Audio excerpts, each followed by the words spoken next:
শিবভক্ত জিতুকে উপহারে গোপাল পাঠালো ভক্ত।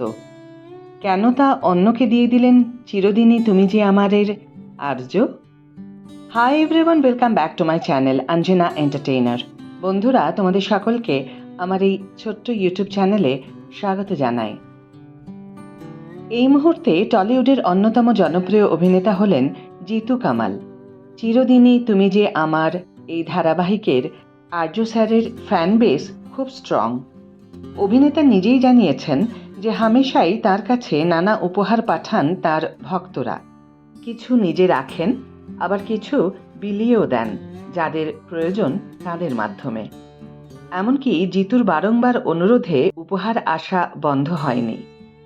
এরই মাঝে ইনস্টাগ্রাম স্টোরিতে এরকমই পাওয়া এক উপহার ভাগ করে নেন জিতু কামাল, যা গোপালের পোশাক, তার সাজ সরঞ্জাম, সঙ্গে একটা গোপাল ঠাকুরও রয়েছে, আর ঠাকুরের সিংহাসন, সঙ্গে একটি ডেয়ারি মিল্কের চকোলেট। আর এই উপহারের ছবি শেয়ার করে জিতু ইনস্টাগ্রাম স্টোরিতে লিখেছেন, অসংখ্য ধন্যবাদ, কিন্তু গোপাল এমন এক দেবশিশু যাকে প্রত্যেক দিন পুজো দিতে হয় 3 বেলা করে, যেটা তো আমার পক্ষে করা সম্ভব নয়। যদিও এই উপহার মোটেও বৃথা যাবে না।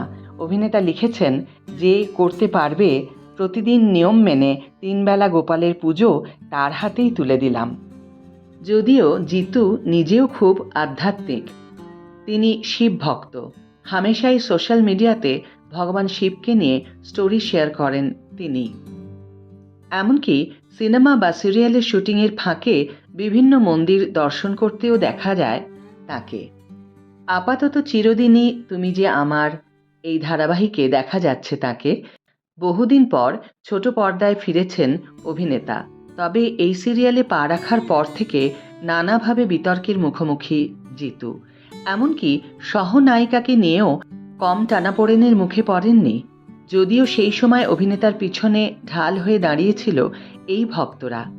মাঝে যখন শোনা গিয়েছিল অভিনেতা চিরদিনই তুমি যে আমার ছাড়তে পারেন এই বিতর্কের কারণে, তখন এই জিতু বাহিনী হুমকি দিয়েছিল ধারাবাহিক বয়কটের। এছাড়াও খুব জলদি চোর সিনেমায় দেখা যাবে জিতুকে। আপাতত জমিয়ে চলছে এই ছবির কাজ।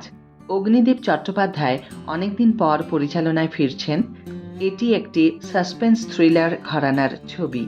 এতে আরও অভিনয় করছেন রাজেশ শর্মা, শঙ্কর চক্রবর্তী, অঞ্জনা বসু, মানসী সিনহা এবং দেবলীনা কুমাররা।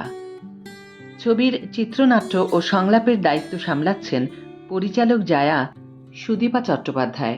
ফেব্রুয়ারি থেকেই শুটিং শুরু হয়ে গিয়েছে, আর সব ঠিক থাকলে মে মাসেই মুক্তি পাবে চোর।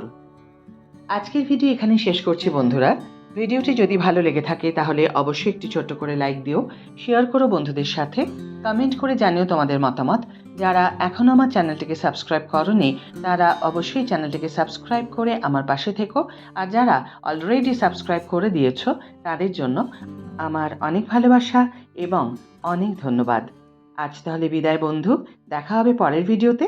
ভালো থেকো, সুস্থ থেকো, সঙ্গে থেকো।